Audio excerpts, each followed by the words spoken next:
السلام عليكم، عاملين ايه؟ يا رب تكونوا بخير. النهارده هنعمل مع بعض تورتة روشيه او تورتة شوكولاتة اللي انتوا شايفينها دي. حلوة جدا، تحفة، سهلة قوي وبسيطة، واي حد ان شاء الله هيعرف يعملها لاننا مش هنستخدم فيها اي ادوات خالص. هعملها لكم بسيطة جدا وسهلة قوي قوي، هتطلع معاكي تحفة وهتعجبك قوي لعشاق الشوكولاتة طبعا. يا ريت قبل ما نبتدي الفيديو ما تنسوش تحطوا لي لايك للفيديو وتشتركوا في القناة. اول حاجه هنعمل الكيك الاسبونج. اسهل كيك اسبونج ممكن تعمليه في حياتك هو بدقيق اسبونج الجاهز. تروحي عند اي محل مستلزمات حلواني وتجيبي نص كيلو دقيق اسبونج شوكولاته. تمام. هحط عليه آه 6 بيضات بدرجه حراره المطبخ، وضروري يكونوا بدرجه حراره المطبخ. هحط كمان نص كوبايه ميه عاديه خالص من الحنفيه، وكمان هحط حوالي نص معلقة من الفانيليا السايلة، أو ممكن تحطي فانيليا بودر المتوفر عندك. هبتدي بقى أضرب الخليط اللي عندي ده كله بالمضرب الكهربي أو بالعجان. علشان الوصفة تطلع ناجحة معايا لازم مضرب كهربي أو عجان. تمام.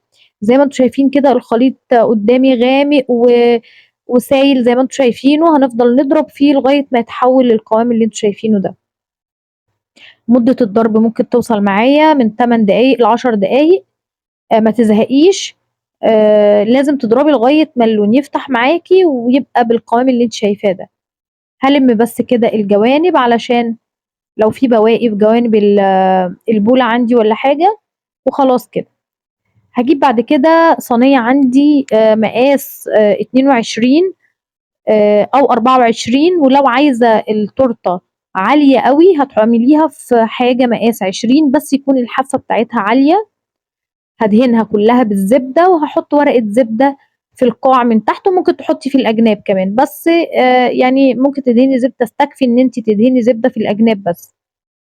هنزل بقى الخليط كله بالشكل ده. وبعد كده يعني ههز الصينية عندي هزتين كده وهديها خبطتين عشان اطلع اي فراغات هوا فيها، فقاقيع هوا. زي ما انتم شايفين الفقاقيع الهوا اللي ظهرت عندي دي. كل ما اخبطها كده الهوا يخرج منها، وعلشان ما تبقاش مفرغة من الداخل. ممكن كمان نعملها بالعصاية بتاعت الشيش طاووق، نمشي بيها حركات دائرية برضو بتفرغ معانا الهوا بدل ما نخبطها بالشكل ده. خلاص تمام. انا خلصت كده. هكون مشغلة الفرن على درجة حرارة 180. هحطها على الشبكة. هتاخد حوالي 40 دقيقة، يعني بعد 40 دقيقة نبص عليها وممكن تاخد اكتر. بعد كده هعمل الجناش عندي. الجناش طريقته سهلة قوي وبسيطة. هجيب حوالي 200 جرام من الشوكولاتة، شوكولاتة دارك أو شوكولاتة بالحليب. وهجيب 100 ملي من الحليب، يعني نص الشوكولاتة حليب. هدوب في الحليب معلقتين من الكريم شانتيه عشان أحوله لبديل الكريمة. وهنزل على الشوكولاتة بعد ما يبقى ساخن الحليب جدا بالكريم شانتيه. احطه في الميكرويف او اي حاجه، وبعد كده احطه على الشوكولاته وابتدي اقلبها. خلاص كده بقى عندي الجناش سهل وبسيط. يبقى 200 جرام من الشوكولاته معاهم 100 ملي من الحليب اللي هو تقريبا نص كوبايه. ادوب فيهم معلقتين كريم شانتيه واسخنهم، وبعدين انزل بيهم على الشوكولاته واقلبها. بقى عندي الجناش. هسيبه بقى ياخد درجه حراره المطبخ، وبعدين هبتدي اعمل دلوقتي الكريمه. انا حطيت حوالي كوبايه الا ربع من السكر العادي الحبيبات، عليهم كوبايه ونص من الميه المتلجه. بعد ما ضربتهم شويه بالمضرب الكهربي هبتدي انزل بكوبايه ونص من الكريم شانتيه.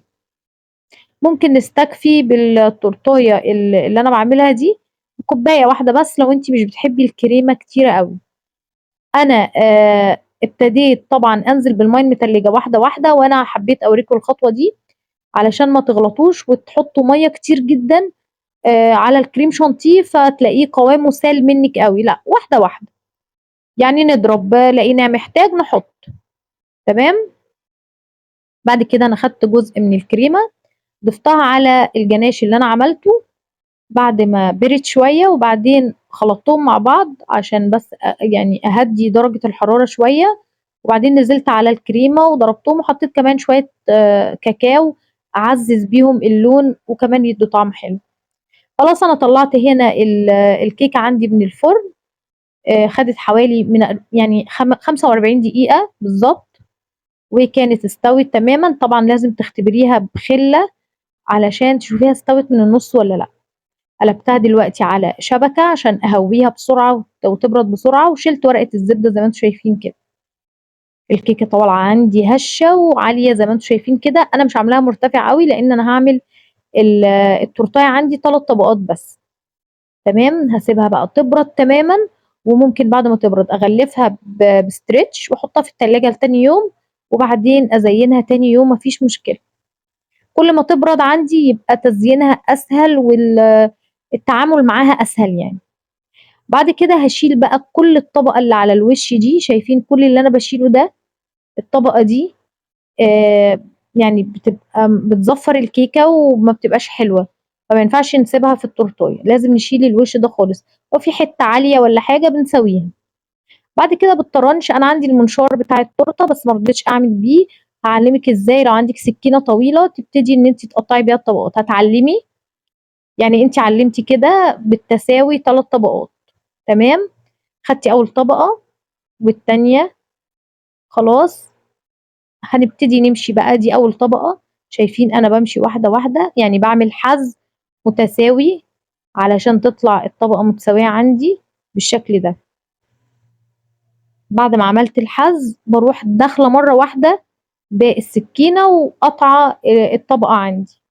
خلاص عملت 3 طبقات. هجيب اي حاجة عندي، اي بوردة، اي صينية، اي حاجة، احط حتة كريمة بس صغيرة عشان تثبت معايا طبقة الكيك، ما تقعدش تتزحلق مني يمين وشمال وانا شغالة. حطيت طبقة من الكيك وبعدين هسقيها دلوقتي بشربات خفيف. ممكن تسقي بشربات خفيف، ممكن تاخدي شوية من الجناش وتخففيهم بشوية مية وتسقي بيهم. ممكن تعملي شوية نسكافيه مع معلقتين 3 سكر وتسقي بيهم برضو الكيك. اي حاجة عندك يعني زي ما تحب. ده شربات خفيف خالص انا سقيت بيه. تمام، لازم اسقي كويس زي ما انتم شايفين كده. بعد كده هاخد بقى شويه من الكريمه اللي احنا لسه عاملينها مع بعض. كريم شانتيه عادي خالص، حطينا عليه شويه من الجناش وشويه من الكاكاو. وبعدين هبتدي بقى اعمل طبقات عادي جدا. حطيت طبقه من الكريمه زي ما انتم شايفين كده، وبعدين هحط عليها شويه من البندق المجروش. بندق، لوز، عين جمل، بقى زي ما تحبي. شوفي انت بتحبي طعم ايه، وممكن تحطي كمان ميكس مكسرات. هحط شوية من المكسرات. وبعد ما احط شوية من المكسرات لازم احط طبقة خفيفة خالص تاني من الكريمة قبل ما احط طبقة الكيك. خلي بالكم من النقطة دي عشان ما تفصلش معايا الطبقة. ما بين الطبقة والطبقة المكسرات تخليها تفصل، لازم اديها مسحة كده خفيفة من الكريمة. خلاص انا خلصت ال3 طبقات، سقيتهم وحطيتهم.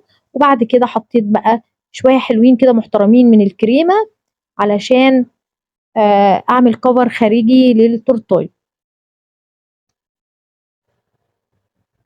هنا بقى جبت جناش تاني، نفس كمية الجناش اللي انا عملتها وحطيتها على الكريمة عملت زيها تاني.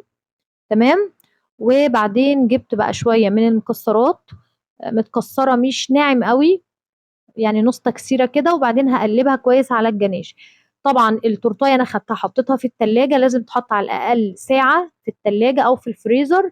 بعد كده الجناش يكون دافي علشان ننزل بيه على التورتايه، يكون يعني فاتر.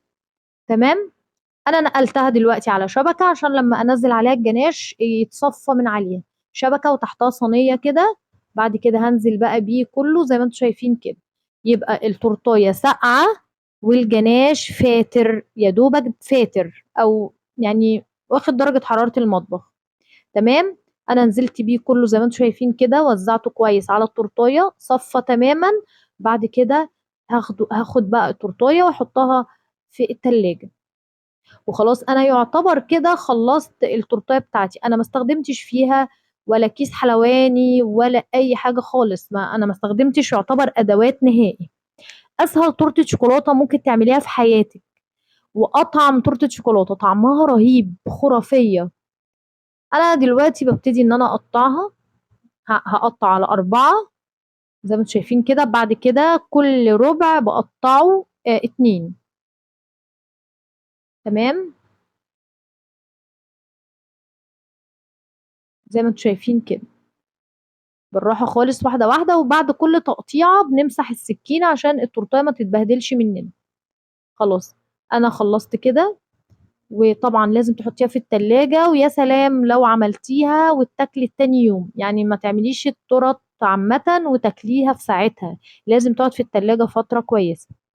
زي ما انتم شايفين كده، شكلها حلو قوي، طعمها تحفة.